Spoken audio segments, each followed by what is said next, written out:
नमस्कार दोस्तों, आज हम लोग फिर से एक नए टॉपिक को लेकर उपस्थित हैं। इस टॉपिक का नाम है राष्ट्रीय बहुआयामी निर्धनता सूचकांक। यह टॉपिक पीटी और मुख्य परीक्षा के दृष्टिकोण से काफी महत्वपूर्ण है। इस टॉपिक के अंतर्गत आज हम लोग चर्चा करेंगे राष्ट्रीय बहुआयामी निर्धनता सूचकांक है क्या, यह किस प्रकार बहुआयामी निर्धनता सूचकांक से भिन्न है, बहुआयामी निर्धनता सूचकांक और एसडीआई यानी मानव विकास सूचकांक में क्या अंतर है, और इस रिपोर्ट के संदर्भ में महत्वपूर्ण बिंदुओं पे चर्चा करेंगे। चलिए चर्चा आरंभ करते हैं। सबसे पहले देखें, राष्ट्रीय बहुआयामी निर्धनता सूचकांक को नीति आयोग के द्वारा जारी किया जाता है। नीति आयोग द्वारा जारी या सेकेंड रिपोर्ट है। इससे पूर्व 2021 में नीति आयोग ने अपने प्रथम रिपोर्ट निर्धनता संबंधी जारी की थी। इस रिपोर्ट का शीर्षक है राष्ट्रीय बहुआयामी निर्धनता सूचकांक एक प्रगति संबंधी समीक्षा 2023। इस रिपोर्ट के माध्यम से हम लोग सतत विकास लक्ष्य 1.2 की समीक्षा करते हैं। सतत विकास लक्ष्य 1.2 क्या है? इसका लक्ष्य है 2030 तक गरीबी में रहने वाले सभी वर्गों के लोगों के अनुपात को कम से कम आधा करना। सभी वर्ग के लोगों के कहने का तात्पर्य है इसमें महिलाएं, बच्चे और पुरुष शामिल हैं। इनके संख्या के अनुपात को 2030 तक आधा से आधा करना है, कम से कम आधा करना है। ये इसका इस सतत विकास का लक्ष्य है 1.2 का, और इसे निर्धारित किया गया था पेरिस सम्मेलन 2015 में कोप 21 के माध्यम से। इसके अंतर्गत 17 लक्ष्य एसडीजी निर्धारित किए गए थे। अब देखें, राष्ट्रीय बहुआयामी निर्धनता सूचकांक है क्या? यह निर्धनता मापक यानी गरीबी मापक सूचकांक है। इसमें समान रूप से 3 आयाम और के साथ साथ अभावों को शामिल किया गया है। जैसे देखें, 3 आयाम क्या है? 3 आयाम के अंतर्गत शिक्षा को शामिल किया गया, स्वास्थ्य को शामिल किया गया और जीवन स्तर यानी लाइफ स्टैंडर्ड को शामिल किया गया है। इस प्रकार इसके 3 आयाम है, स्वास्थ्य है, शिक्षा है और जीवन स्तर। अब 12 संकेतक है, तो 12 संकेतक में देखिए स्वास्थ्य के अंतर्गत क्या क्या शामिल किया गया। स्वास्थ्य के अंतर्गत पोषण को, बाल और किशोर मृत्यु दर को शामिल किया गया और मातृत्व स्वास्थ्य को शामिल किया गया या मातृत्व मृत्यु दर को शामिल किया गया। शिक्षा के अंतर्गत देखें तो स्कूली शिक्षा के वर्ष, कितने वर्ष तक लोग स्कूल गए। फिर दूसरा, स्कूल में उपस्थिति को शामिल किया गया, और जीवन के स्तर में देखें तो रसोई गैस, स्वच्छता, पेयजल, आवास, बिजली, संपत्ति और बैंक खाते को शामिल किया गया। अब इसके लिए सबको अलग अलग भार दिया गया, मतलब सबका अपना पे एक वेट दिया गया। जैसे स्वास्थ्य के लिए 1/3 रखा गया, शिक्षा के लिए भी 1/3 और जीवन स्तर के लिए 1/3 भार दिया गया। अब 12 संकेतकों का भी अपना एक भार है, जिसे पोषण के लिए 1/6, बाल और किशोर मृत्यु दर के लिए 1/12, मातृत्व मृत्यु दर के लिए 1/12, स्कूली शिक्षा के लिए 1/6, स्कूल में उपस्थिति की 1/6, रसोई गैस के लिए 1/21, स्वच्छता के लिए 1/21, पेयजल के लिए 1/21, आवास के लिए 1/21, बिजली के लिए 1/21, परिसंपत्ति के लिए 1/21 और बैंक खाते के लिए 1/21 है। अब किसी व्यक्ति का मतलब एक मैं पर्सन हूं, मेरी अगर वंचना क्या क्या है, इसको जानने के लिए हम लोग इस चार्ट के माध्यम से समझ सकते हैं। जैसे मान लीजिए मुझे पोषण का अभाव है, तो मैंने एक इंडिविजुअली एक पर्सन है इसलिए 1 लिख दिया। इसकी भार क्या है? 1/6 से गुना कर दिया इसको, तो टोटल आ गया कितना? 0.17। बाल मृत्यु दर और किशोर मृत्यु दर 0 है, इसलिए 0 गुने 0 करेंगे तो किसी भी संख्या को 0 करेंगे तो 0 ही आएगा। मातृत्व स्वास्थ्य या मृत्यु दर के संदर्भ में अगर एक इसका भार कितना है? 1/12, 1 गुने 1/12 कर दिए तो 0.08 आ गया। इसी तरह स्कूली शिक्षा के वर्ष में जो वंचना है 1 है, इसका भार कितना है? 1/6, 0.17 आ गया। इसी प्रकार से हम लोग निकालते निकालते जिन जिन क्षेत्रों में वंचित है, अगर इंडिविजुअल को निकाल रहे थे, 1 से 1 गुना जो भार दिया गया उससे गुना करके हम लोग निकाल के, और टोटल को वंचनों की कुल अंक अगर स्थिति ज्ञात करें तो यहां पर निकलता है 0.52। ठीक है। अब नीति आयोग ने क्या किया है, नीति आयोग ने एक बेसलाइन जारी कर दिया है। एक बेसलाइन जारी करने का मतलब है 0.33, ये बेसलाइन हुआ। अगर इससे आप इस वाले एरिया में, और 2 भाग में बांट दिया गया, अगर 0.33 से आप कम है, यानी 0.28 है, 0.27 है, तो आप वंचनों की श्रेणी में इंडिविजुअली रूप से, आप व्यक्तिगत रूप से वंचित नहीं कहलाएंगे।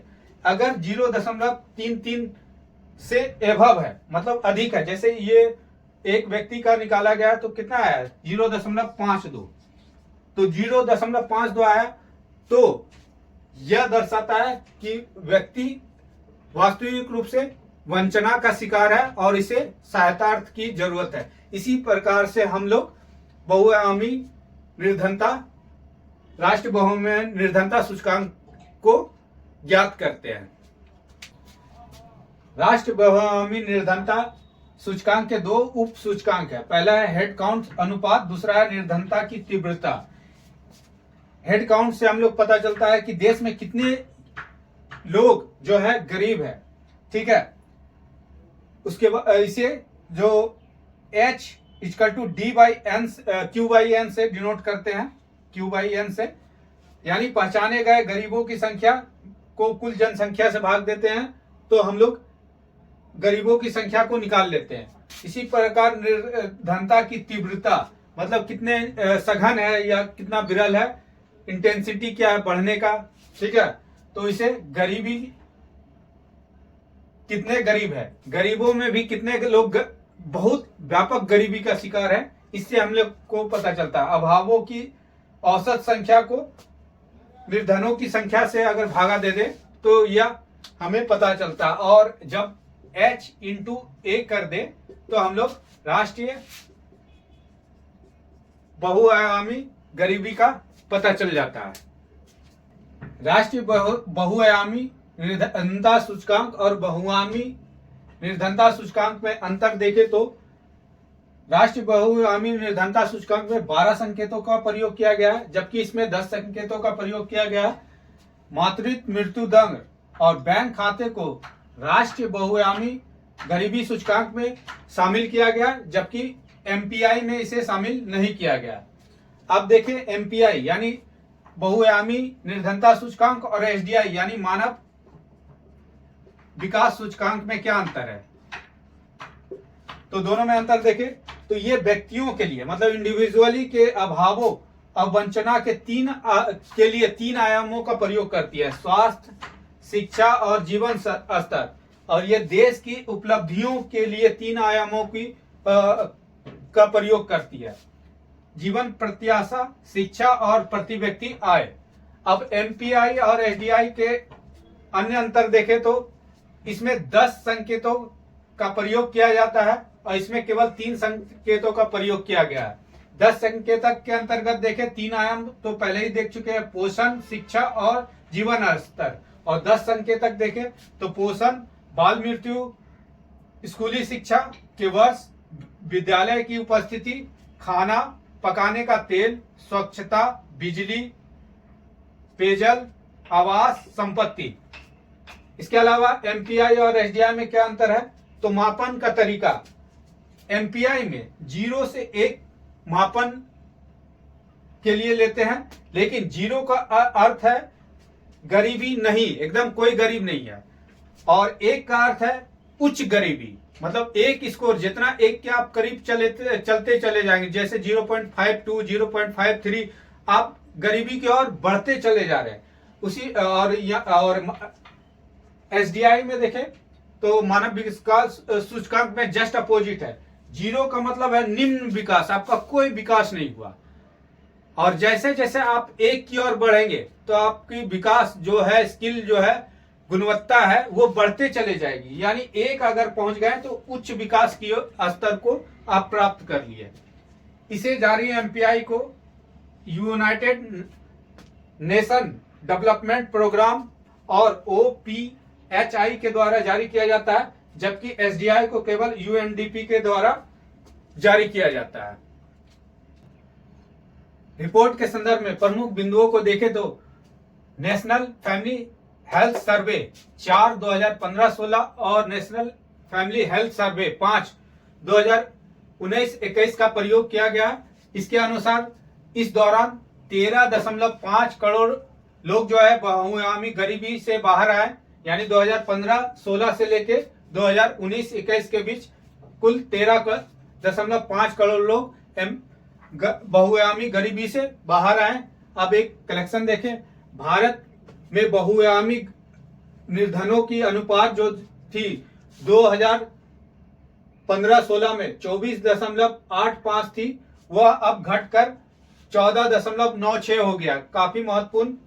शहरी क्षेत्रों में देखें तो 2015-16 में 8.65 से घटकर 5.27 रह गया है। यही ग्रामीण क्षेत्रों में बहुआयामी निर्धनता 32.59 से घटकर 19.82 रह गया है। बिहार में अभी भी नंबर 1 गरीबों बहुआयामी गरीबी में नंबर 1 है, जहां पहले 51.59 यानी 2015 में 51.59 लोग प्रतिशत लोग गरीब थे। आज घटकर 33.76 हो गया, लेकिन गरीबी में नंबर 1 पे है। इसी प्रकार गरीबी में नंबर 2 पे है झारखंड 42.10, जहां 2015-16 में 42.10% था। अब ये घटकर 28.81 हो गया, लेकिन गरीबी के रैंक में नंबर 2 है। नंबर 4 उत्तर प्रदेश का है। नंबर 4 रैंक में उत्तर प्रदेश का, जहां 2015-16 में बहुआयामी गरीबी 37.68 था, अब घट के 22.93 हो गया, लेकिन रैंक में 4 है। एमपी का देखें 36.57 2015-16 में था, अब ये घटकर 2019-21 में 20.63% हो गया, लेकिन संख्या में नंबर 5 है। इसके अलावा देखें बहुआयामी निर्धनता से निकलने वाले राज्य में नंबर 1 है उत्तर प्रदेश, जहां 3.43 करोड़ लोग गरीबी से बाहर आए। नंबर 2 पे स्थान है बिहार का, 2.25 करोड़ लोग गरीबी से बहुआयामी गरीबी से बाहर आए। फिर मध्य प्रदेश का स्थान है, 1.36 लोग करोड़ लोग बहुआयामी गरीबी से बाहर आए। फिर देखें बहुआयामी निर्धनता अनुपात में सर्वाधिक कमी देखी गई है, तो बिहार में -18.8%। इसके बाद एमपी नंबर 2 पे है -15.9%। यूपी का -14.8%। उड़ीसा का -13.7%। यूपी बिहार जो देने अभी एग्जाम देने आएंगे उसके लिए ये सब डाटा काफी महत्वपूर्ण है। बहुआयामी गरीबी के संदर्भ में सरकार के प्रयास को देखें तो पीएम उज्ज्वला योजना, सौभाग्यम योजना, पीएम आवास योजना, समग्र शिक्षा योजना आदि प्रमुख रूप से काफी सहायक हुआ है।